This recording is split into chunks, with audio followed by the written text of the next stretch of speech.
I'm seeing all over social media by gurus and YouTube influencers and TikTokers nowadays of the housing market is crashing.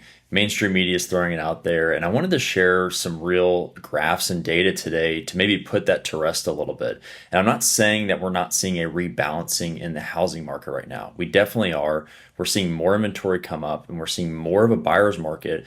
But what I'm seeing is a lot of news headlines that are scaring people away from making an educated real estate decision. And so I wanted to show why I personally, through data, don't see real estate crashing. I see a rebalancing with a lot of opportunity. So let's dive right in. So this chart on the screen is taking the total US housing inventory going back 43 years. And I'm seeing a lot of posts and a lot of data coming out about inventory in the United States increasing. So more homes are coming on the market. And that's definitely true. And if you zoom in just in the last 5 years, it's going to look a little scary, right? We're making this trend up. But the big thing I want to point out, right, is if we're looking at the last 43 years, the average inventory is actually sitting at around 2.2 million homes on the market, right? And so we are still well under the 43-year average for average inventory. Now, the other thing to keep in mind is that this circle here dictates when we had the last housing crash, right? The housing crisis of 2008. In that time frame, there was over 4 million homes on the market in July of 2007, which was the peak of housing inventory. During COVID or post-COVID, we saw inventory hit the lowest point of 860,000 homes. The current inventory is higher. We're almost double the lowest point of where the COVID was, but we're still about, just under 1/3 the amount of inventory in the peak of the crash of 2008, and we're still under the average 43 years. And so I like to show this because it puts it into a broader perspective when we're talking about inventory. And so one key catalyst to housing prices is supply and demand. And this is a great chart just to show that there are more opportunities, there are more homes, but it's not a crisis crash situation like you see back in 2008 where we had an influx of inventory. The other thing is the US population has grown and continues to grow and likely will continue to grow. If we go back on the right side, this is a 125-year chart of the United States population increase. And it's only been this straight arrow all the way up. If we zoom in over the last 25 years, you'll see that there hasn't been 1 year where the population actually decreased, which is a huge thing to keep in mind, right? If we're underbuilding with homes right now and we have more population growth in our country, let's go back to that supply and demand conversation, right? So that's a second component of why I don't see home prices crashing. And I see that it's still a healthy environment for millennials, Gen Z coming in to their first time in buying a home right now. I will tell you that the average first-time home buyer statistically is 38 years old, and it's risen, right? It's gone up over 10 years just in the last decade, but and that's a lot due to affordability. But that doesn't necessarily mean that real estate prices are going to crash, right? Now, so we've talked about supply and demand with inventory. We've talked about growing population. The other thing I like to look at, and not a lot of people talk about this, is money supply in our country and how that relates to housing prices. And I thought that this was a pretty cool slide because it shows you the M2 money supply, which is the total money supply in the United States, versus the median sales price for homes sold in the United States. And this is going all the way back to 1963.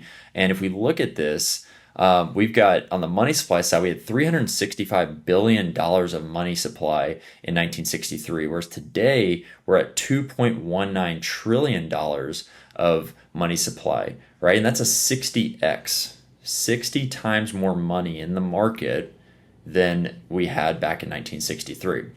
If you look on the right side, the average home price in 1963 was $17,800. Pretty hilarious, right? And we all see those jokes and those memes about, oh, my family bought my parents buying a home or my grandparents buying a home, and wish you could just go back in time, right? So the reality is that home prices were a lot cheaper, but there was a lot less money in circulation too, right? And really what this is showing is inflation. And if we look at the median sales price for homes in the United States, it's done a 23x in that same time frame. So we have seen money supply outpace home appreciation or home price growth, but they're directly correlated when you look at this, right? And then a 25-year look, I like to show this chart. We stack those two charts on one another. There is a direct correlation between increase of money supply, which is in the gray, and an increase of home price growth. Now, what I want you to pay attention to, though, is that usually money supply moves first, then home prices catch up. And so what you'll see here is that where my cursor is that money supply went up, home prices followed suit. What we're dealing with right now, home prices haven't gone up. We're actually seeing them rebalance and soften a little bit, but we're seeing a little bit of a tick up again in the M2 money supply. And so it's a really important point to note, right? Is that are we going to see home prices go up? Well, if we look at the data, it's likely to be the case, right? I can't say that's going to happen in 3 to 6 months, right? That might be 2, 3, 4 years down the road, but it's just something to consider when you're looking at these charts, right?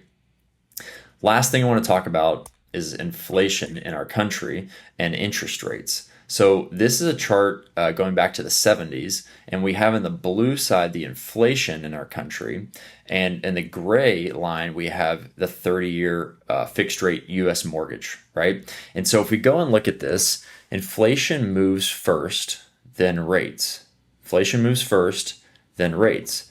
Inflation went up in the 70s, rates went up after. Inflation went down, rates went down a little bit. Inflation went up first, rates followed suit, went up. Inflation went down, rates followed, right? And so that's the constant thing I want to just point out here is that inflation moves first, then rates. But usually in a normal market, we have a more of a, the two lines meet together, right? Well, in the past, if we zoom in here, this is where we're at today, right? Inflation moved up, inflation moved down, inflation moved up, rates went up. But let's zoom in this on a 5-year chart, right? If we zoom in on a 5-year chart, inflation moved first in 2021 and 2022, right? This is where we saw inflation starting to get out of hand in our country. Mortgage rates did the exact same thing, but later, right? There was a 6 to 12 month differential between inflation going up and mortgage rates going up. Now, here's what's interesting right now. Inflation went down in 2020, late 2022, early 2023, mid 2023, and it's been normalized and stabilizing and slowly drifting lower. But mortgage rates are being stubborn right now. We're seeing them go down, right? The peak was October of 2023. We're seeing rates come down, but look at this gap in this delta. And what I'm trying to get at a point at here is I don't know when this is going to close, but this gap will close. And that means rates are coming lower. We just don't know when. And there's a lot today as I record this, the Fed is meeting this afternoon. There's a lot of things with tariffs and concern, and it's being a little bit more stubborn right now because of the uncertainty in the economy. But if we look back at history, this gap will close too. So I hope this is helpful to kind of shed some light on why I don't see home prices crashing. And if anything, when rates do come down, we have the same supply situation. We're going to see home prices go back up just based off the data, not based off opinion. So happy to help you. If you want to book a discovery call, feel free to scan this link, or in the link below, you'll see a time to book on your calendar. Also, if you want to go ahead and get started with getting pre-approved, you can scan the second QR code at the Apply Now button. And then also, if you just want more educational content, I'd love for you to subscribe to the YouTube channel. It helps us out and it helps us get our message out to more individuals to create successful homeowners. So we look forward to staying in touch.